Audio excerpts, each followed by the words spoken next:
Our constitutional journey did not stop then, and it must not stop now, Judge. And we'll be faced with equally consequential decisions in the 21st century. Can a microscopic tag be implanted in a person's body to track his every movement? There's actual discussion about that. You will rule on that, mark my words, before your tenure is over. Can brain scans be used to determine whether a person is inclined toward criminality or violent behavior?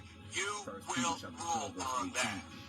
And Judge, I need to know whether you will be a justice who believes that the constitutional journey must continue to speak to these consequential decisions, or that we've gone far enough in protecting against government intrusion into our autonomy and the most personal decisions we make. Judge, that's why this is a critical moment.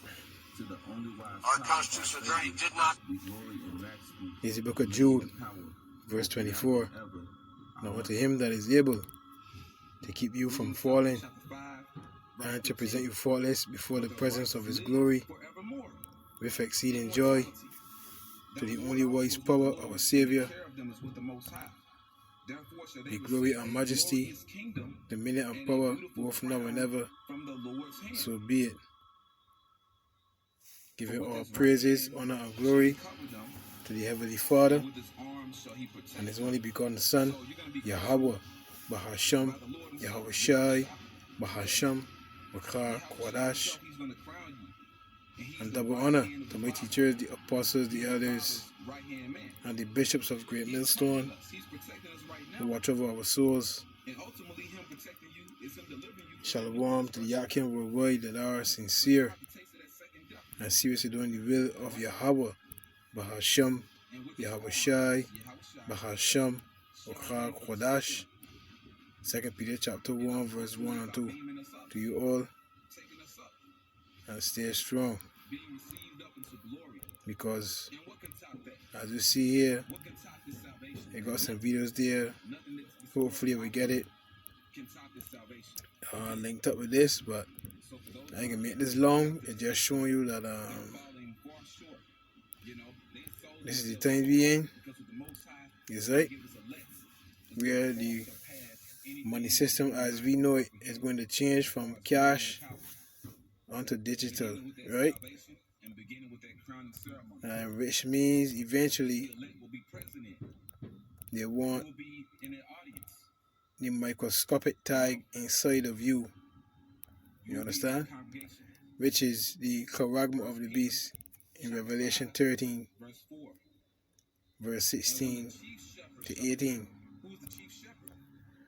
But Revelation 14, verse 9 says, if any man worship the beast and his image, and receive his mark in his forehead or in his hand, the same shall drink of the wine of the wrath of the Most High, which is poured out without mixture into the cup of his indignation, and he shall be tormented with fire and brimstone in the presence of the holy angels and in the presence of the Lamb.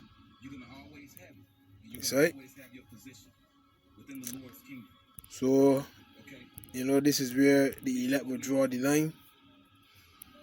The elect will not take the microscopic tag. The elect will get the victory over the beast. Let me end with that preset. The elect will get the victory over the beast and over his image. Right? Be thou faithful unto death. Be thou faithful unto death if you're thrown in a concentration camp, and you shall receive a crown of life. You know, the same thing the Lord said through the Apostle James in James 1 and 12. Okay? James said it, but it was through the Spirit of the Lord. Okay? So, we're fighting for that victory, man. Overcoming this world, all right? And a part of that is overcoming ourselves. Overcoming this flesh. So we can get that immortal flesh, that immortal body. Immortality, man, that eternal life. All praise to Yahweh Bashem Shah, Bashem Kakudash. Double honor to our apostles and elders, Great Millstone. Peace and blessed to the elect. Shalom.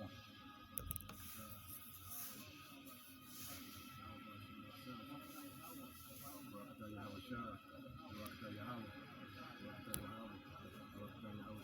Revelation 15 verse 2. And I saw as it were a sea of glass mingled with fire, and them that had gotten the victory over the beast, and over his image, and over his mark, and over the number of his name, stand on the sea of glass, having the harps of the Most High. And then sing the song of Moses, the servant of the Most High, and the song of the Lamb, saying, Great and marvelous are thy works, Lord power almighty. Just and true are thy ways, thou King of saints. So the elect is going to get the victory over the beast, over his, which is this system, The Lord promised better things for us. right?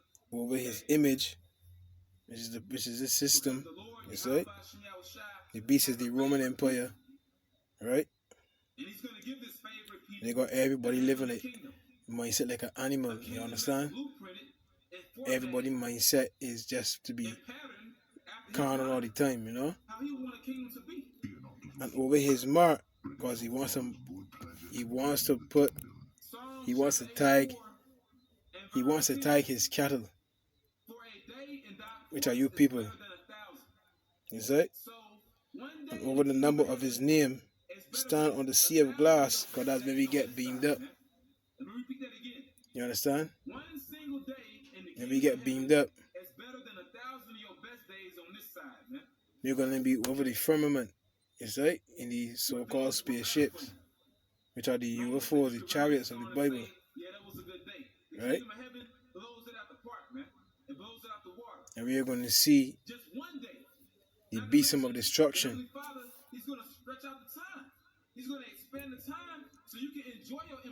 The flame, the fire coming across America like a flood. You see? We're going to be a likeness of his own eternity, man. We're going to be many most highs, man. In 1694, the Bank of England became the first public bank to regularly issue banknotes as an alternative to coins as a means of payment. 3 centuries later, it's primarily tasked with maintaining price stability, much like any other central bank across the world. But these cautious institutions are now buzzing with talk of a revolutionary concept, a form of money you cannot see: central bank digital currencies. Revelation 20. But these cautious institutions are now buzzing with talk of a revolutionary concept, a form of money you cannot see: central bank digital currencies. Central bank digital currencies. Revelation 20 and 4. And I saw thrones, and they that sat upon them, and judgment was given unto them. And I saw the souls of them that were beheaded for the witness of Yahushua, and for the word of the Most High, and which had not worshipped the beast, neither his image, neither have received his mark upon their foreheads or in their hands, and they lived and reigned with Hamashiach 1,000 years. So the elect will not bow the knee to this society. All praises to Yahweh, Bahashim Yahushua. You know what? Let me get one more precept before we go. Revelation chapter 3. I wanted this other one to play, but I know why I'm here. Let's start off with the big news. We've got Biden announcing an executive order on crypto regulation.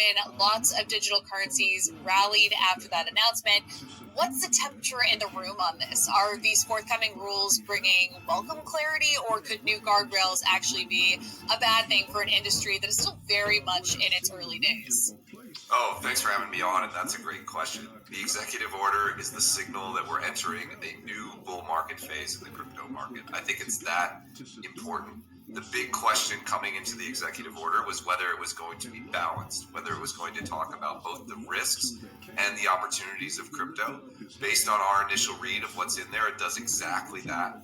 The crypto market needs better and clearer regulation if it's going to go truly mainstream, if it's going to go from a $1.5 trillion industry to a $15 trillion industry.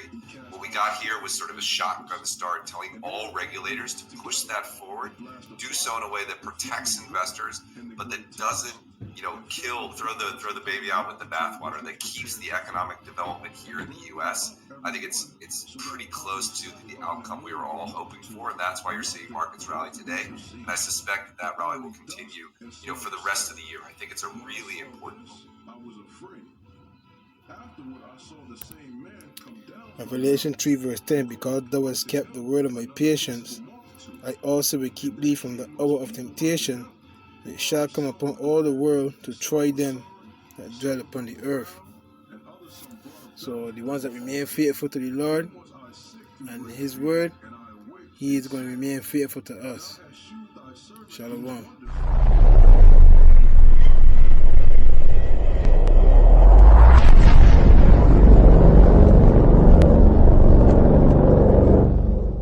Welcome to the channel. I'm John X Army, and today's video is very, very important. I want you to share this video with your friends and family and anyone who you truly love, because we all have a big decision to make, and that's whether or not we're going to let them implant a digital ID in our body. I'm talking about ID 2020, which is a digital identification system that they're calling for every human being to have in their body within the next 2 to 4 years. And we'll come back to ID 2020 in a moment. First, I want to talk about the real ID. If you don't know what the real ID was, the original date was every American had to have it by October 1st, 2020. I believe that date's been pushed back because of COVID-19. But the real ID is for people who have a state-issued ID or a state-issued driver's license. If they want to be able to fly on planes, enter secure buildings, enter federal buildings, they have to upgrade those forms of identification to what's called a real ID. And it's a more secure ID. I'm sure it'll probably have a little chip on it. And they're saying if you don't do that, you'll no longer be able to fly, enter federal buildings, enter any type of secure facility. Now, this real ID is laying the groundwork for ID 2020. It's getting everybody all their information on a digital system so that they can easily upgrade them from real ID to ID 2020. Now, if you don't know, Microsoft has partnered with the ID 2020 Alliance, and they've also patented the chip, the technology that will run on a blockchain, sharing information. It will hold your medical records, your financial information, such as your bank account, your dollars. It'll have everything about you on this chip that gets embedded under the skin. And they're going to make it mandatory for everyone. Let me read a brief portion of this article, and then we'll talk more. Last year, Microsoft joined ID 2020, a global alliance whose goal is to create universal digital identities for everyone. Our digital activity increasingly parallels our real-world activity. Participation in the modern economy, the ability to buy and sell, attain employment, get health care, receive social services, and more are going to be virtually impossible without a digital identity.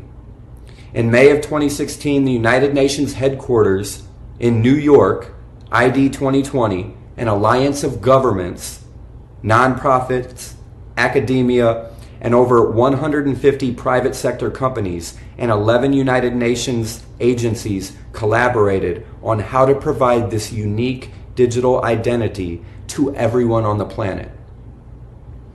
Most coverage of the ID 2020 Alliance focuses on its noble objective to provide digital identities to the over 1 billion refugees, women, children, and others who don't have any form of identification. So this is how they're going to implement it. They're going to give it to refugees to make it normal. They're going to give it to women and children who have no idea what's real and what's fake, who basically sound broke and starving. The same way they went around the world and gave vaccines that made people sick, They actually spread disease, and it's been proven. Testing. They're going to give this ID 2020, this digital chip, to women and children, refugees around the world. That's how they're going to introduce it. They're planning to give it to billions as soon as it's released in the next few years. Microsoft, you guys probably saw the article I did in yesterday's video talking about Microsoft's patent 060606. And there are some more numbers to that. That's not the exact patent, but it's creepy, okay? That the end of the patent is 060606. They're coming together with this digital ID, and you're going to have to decide if you're going to take it or not. Now, I know everybody in the comment section, you're all going to say, no, I'm not taking it. And I hope I'm wrong, but I'm willing to bet 90% of you will take it. And before we talk about the implications of not taking it, let me tell you, they can take my money, they can take my freedom, they can take my house, they can take my car, they can shut off my bank account, they can not allow me to purchase groceries, and I'm still not getting a digital ID over my dead body. No one will ever vaccinate me again, and no one will ever implant anything in my skin. And that's a fact, I promise you. So you know my standpoint, and I know that 90% of you guys are going to say, no, you won't get it. But have you thought about the implications? You can't go to the grocery and buy food. You can't cash out your 401k. You can't have a bank account. You can't buy or sell anything. You can't get a job. You can't go to school. You can't travel on planes, trains, or buses. You can't get a driver's license. So out of the 90% of the people that say no, they're not going to get it, unfortunately, I believe most of you are. You know what I mean? And that's really sad. Now, if you're one of the people screaming that you're not going to allow them to embed a chip in your body, what are you doing to prepare? Have you started buying gold and silver? Have you started growing a garden? Do you have a room full of canned goods and prep food and seeds? Do you have survival tools? Do you have weapons? You need to start planning now, because it's coming within the next 5 years. In the next 5 years, you're going to have to make the decision to either become a criminal and walk away from society and hide off grid, or move place to place and never buy or sell, or take their chip. You're going to have to decide. And for those of you with children, you're going to have to decide for them too. Are you going to allow them to get the chip, or are you going to keep them in hiding? And if you are going to keep them in hiding, how are you going to take care of them? Start planning now. If you're not taking the chip, you better get some goats, maybe some cows, maybe some chickens, whatever you can fit on your property. You better grow a garden. You better buy those water filters I was pushing last year from SD Bullion. Use discount code WOKE. Get 7% off at checkout. Go down in the description below. You better get these things, because you're going to need them, or you're going to be forced to take the chip. Things are about to change like we never even imagined possible. They're pushing this hardcore, and they're going to make it happen. I think the only thing we can do is, those of us who aren't going to receive their chip, is to start prepping big time right now and hope that the government doesn't take it before we get a chance to use it. Maybe buy 10 acres out in the wilderness somewhere. Do whatever you can do, but if you're not going to take their chip, you need to be prepared. I hope this video wakes you up. I hope you don't ignore this and just go on to the next thing. I hope you share this with your friends and family, and I hope you decide and make a plan for whatever your decision is going to be. Now, they're going to put human beings on the chip, okay? That digital interface, that Wi-Fi, that Internet of Things, 5G around the globe, everything's connected to the internet. And when you get out of line, when you do something they don't like, they're going to turn your chip off. You guys understand me? This is a way to control the world. They're going to turn off your money. They're going to turn off your freedom with the flip of a switch. Just like the Pentagon released that video planning for 2030 megacities. They said they want plans in place to be able to lock down sections of the city, shut off the water, cut off the food supply, cut off the electricity. We see that happening right now with the stores because of COVID. One person per car, per household is allowed in the store. Then I shared the article yesterday. They're saying, you know what? Experts are saying it's not safe for you to even go in the store at all and do your shopping. They want it delivered to your house from now on. Do you know why that is? It's so they can shut off the food whenever they want. They can lock up the doors to all the local grocery stores and say it's over. And you're sitting in your house with no food. We do not want to become completely dependent on the system to deliver our groceries, to feed us, to clothe us. You need to be able to live off the land.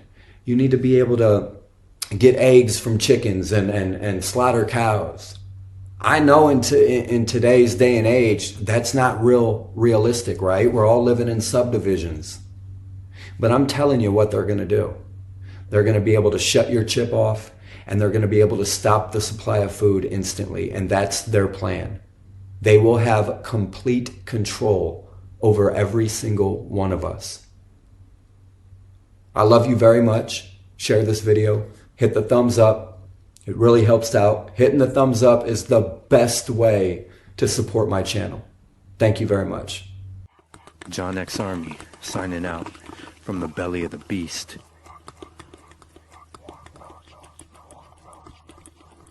How have the central bankers, this is my last slide because my 12 minutes are just up, have reacted to the truth coming out? They admit that they've been telling porkies, and now they propose to increase their power. So central bankers belatedly admit, oh, now that you've mentioned it, yes, banks create the money supply. So let's abolish that now. And also, by the way, let's abolish cash.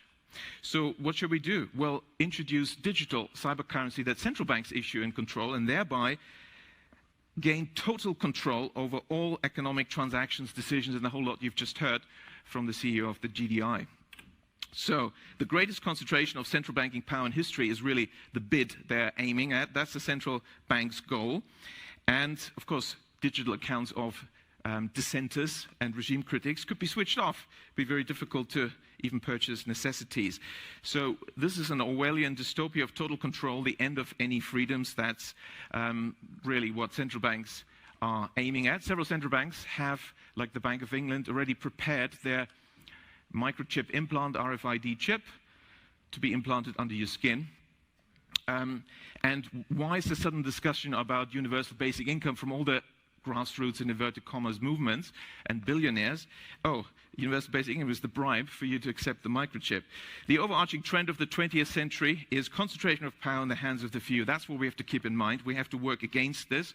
We don't want to have these unaccountable central planners making decisions. We need decentralization, and the solution therefore is to maintain public money in the hands of local community banks, decentralize decision-making, give local people the power in the form of local public banks and local not-for-profit community banks. As I walked in, I was delighted to see that the Gottlieb Duttweiler Institute is also about Genossenschaften, cooperatives, and of course, the majority of banks in Germany are cooperative banks, and that's really what we need.